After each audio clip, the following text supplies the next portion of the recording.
And Samgele, speaking to Jimmy Machaka earlier on, who's the spokesperson for that PEC, he also just does allude to the difficulties in the relations going forward, but says that they'll have a meeting. And listening to Madaje, it sounds like for him it's a small development and not a train smash. But let's then have this conversation here in studio with Dr. Levi Ndo, a political analyst, and our own political editor, Mzwandile Mbeje. Thank you so much, gentlemen, for your time. Dr. Ndo, not a train smash, not a big development, but how much of an own goal did Stan Mathabatha score here? Well, I think he did score an own goal in the sense that you need to properly read the mood of conference and that of your delegates. As a leader, you need to be able to have a better understanding of the kind of people that you're actually leading. Limpopo, before coming to this conference, few days ago, they met and then they consolidated their own position going towards conference. Now, it is obviously not illegal to be persuaded at conference, because that is the nature of conference. But it also brings us to a question that says, why would you be targeted for persuasions? Because when even though persuasions are allowed, they actually target you based on your weaknesses. They identify people who are weak, who can easily be persuaded, or who can easily buy onto anything else, and you will then appear to have sold out, especially from those who have been sent. And I think with the presence of social media and information running as fast as possible, people who sent the delegates at conference might be constantly asking questions to say, how are things going? Are you changing from the mandate we've given to you as a branch? And so on and so on. But overall, what I've observed at this conference is that provincial leadership would speak as if they're speaking on behalf of the delegates, and the delegates would actually get annoyed by what provincial leaders are doing. And I think that is one area that provincial leaders have to look at. Definitely. And speaking to Phemani Baloyi, our reporter earlier on, she says that they were called by some of the delegates to say, come, our PEC is speaking a position we know nothing about, and we don't know how these people are leading us. So I speaking about leadership, the three, let's talk about the president, the deputy president, and the national chair. There was a lot of contestation when you look at the second position. Yeah. A number of people thought that they were going to make it. Let's look at the dynamics here with these three. Well, you refer to the deputy president's position. Yes, deputy president, the president, and the chairperson. Let's look at this dynamic. Okay, let me start with the president. I think that one, let's be honest, it was pretty much, in inverted commas, obvious that the president was going to win it. And I'm basing that on the nominations that were issued some 4 weeks ago. So he had 2,000 nominations, and then Dr. Mkhize had 900 nominations. Even if you were to be able to persuade people, chances of you overturning a whole 1,000 is really climbing Mount Kilimanjaro. On the issue of deputy president, in fact, I know that those who are lobbying, who are on the slate of President Ramaphosa, are not very happy at the moment in terms of who they would have wanted. Of course, they've accepted Paul Mashatile as the elected deputy president, but remember they had put in Oscar Mabuyane, and Oscar Mabuyane was going against Ronald Lamola and Paul Mashatile, and Ronald Lamola and Oscar Mabuyane were of the same perspective. And when you look at the number of votes that Ronald Lamola took, actually you take them and push them to Oscar. Oscar is the deputy president. So you have that situation where they feel their perspective could have won that one too. So clearly you can see, as much as they are happy that overall they have triumphed, but there is that talk to say, well, only if we listened to each other. And then on the national chairperson, very closely contested, and Stan Mathabatha had huge support. I mean, Gwede Mantashe, in fact, you remember it had to be repeated because some delegates were not hearing well if actually who had won. So that tells you the kind of contest that had existed between those two. But overall, I guess the so-called perspective of the Cyril Ramaphosa camp would have taken, I think, about 5 positions, and then of course 2 would have gone to those who may not have shared the same sentiment. But yeah, that's where we are. Dr. Ndo, I'd like to come back to something that Mzwandile, heard yesterday in his conversation with Sizophila Mkhize of the Youth League. She said that taking your soldiers to war and having them, pitted against each other, fighting it out, is always going to kind of, like, I'm paraphrasing, be disastrous. Let's look at the factor now where Ronald Lamola and Oscar Mabuyane are concerned. How much of this became a factor? That you're pitting people of the same mindset, the same faction, or the same slate, as you might say, against one another, and essentially you're splitting that vote. I did listen to that discussion, and I also listened to the discussion by Oscar Mabuyane himself. He appeared to be portraying a picture that says we might have had some discussions closed doors, that we cannot just put them onto the fore to everybody, because a specific question was asked: why are they actually contesting each other with Lamola? And I want to agree with Mzwai that if indeed Lamola would have withdrawn, Mabuyane would have been the deputy president as we speak now. But I think also Mashatile decided to play his cards very close to his chest.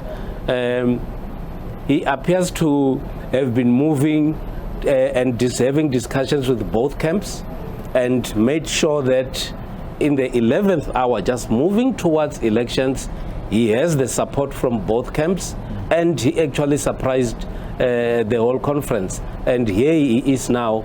He is the deputy president. Another aspect that we need to look at very closely is that there is a moment to have discussions in groups, and as the conference moves, that's it. That is when you need to take very strategic positions. And when we went to conference, when it was starting, there were a lot of people demonstrating, and others were very silent. Yeah. And you could tell that they might be saying that we don't have to be seen to be too excited. People should not be able to read where we're going. Yeah. And that's exactly what actually happened at this conference. Does it not remind you of the 2017 moment when we all didn't know what DD was going to do, and every time he was asked, he said, I'm backing comrade unity. Then the next thing you know, David Mabuza is deputy president. Of course, I mean, it did. But I think in this instance, it was a bit different, because I think many provinces had actually pronounced on Paul Mashatile. But for me, without even you asking that, the next question, it's the KwaZulu-Natal province. Yeah. It's very interesting. I know that ANC is not a federal party, it's a unitary party, so it shouldn't matter in an ideal world.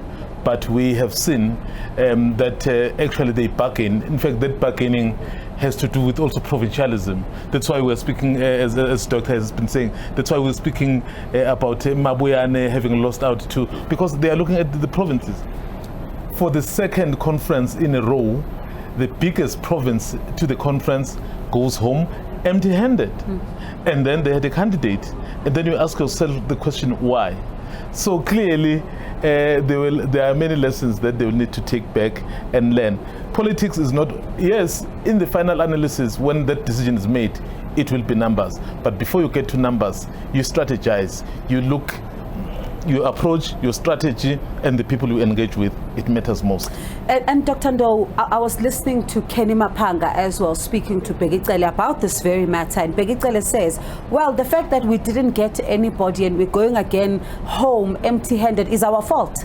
We need to go sit down and, as Mzwandile says, talk about strategies and what we now do going forward to avoid this particular instance. So definitely a lot of conversations. For you, let's say KZN were to put you on the table now, what would you say to them going into the future? What do they need to look at to fix this?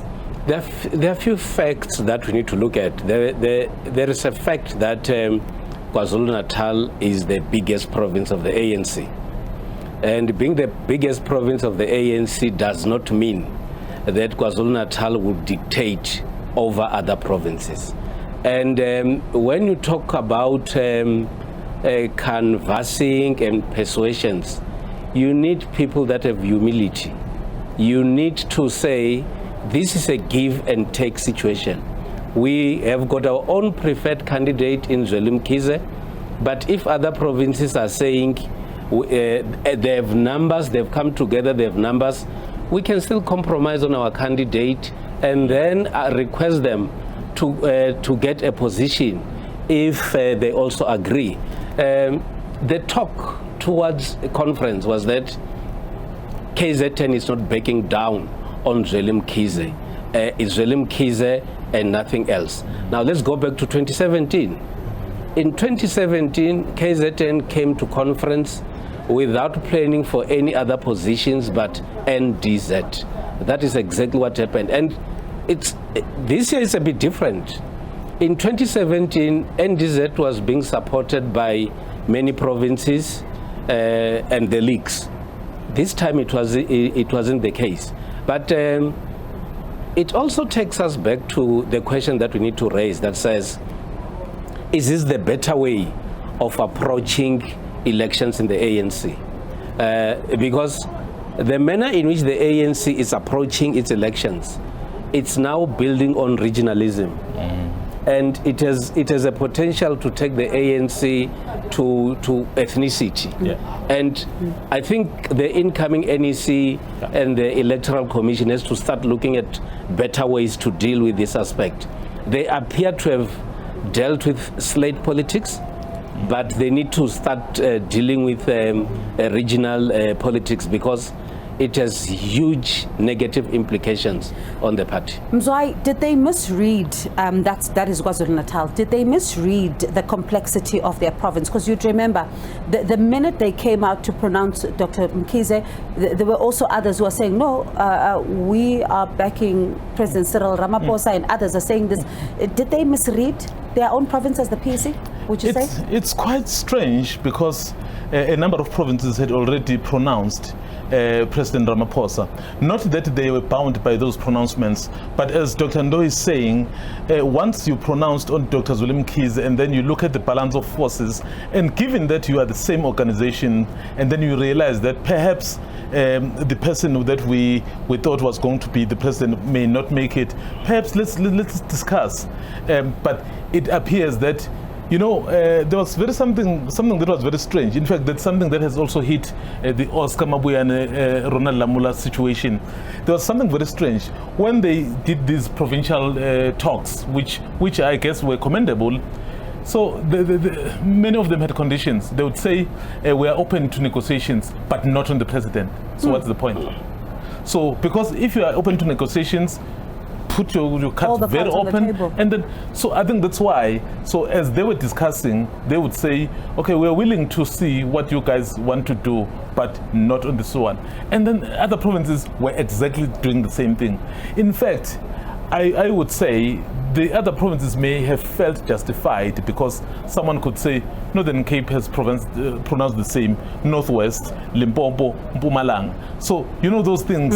I think KZN, as the doctor has said, a lot of humility is needed there. Dr. Ndo, we've got about 20 seconds left. How difficult will the conversations be that Ronald Lamula will have with this province? Because we are also seeing reports suggesting that he was asked to pull out. We don't know how true that is, but how is he likely to have a difficult time with his PEC going back home?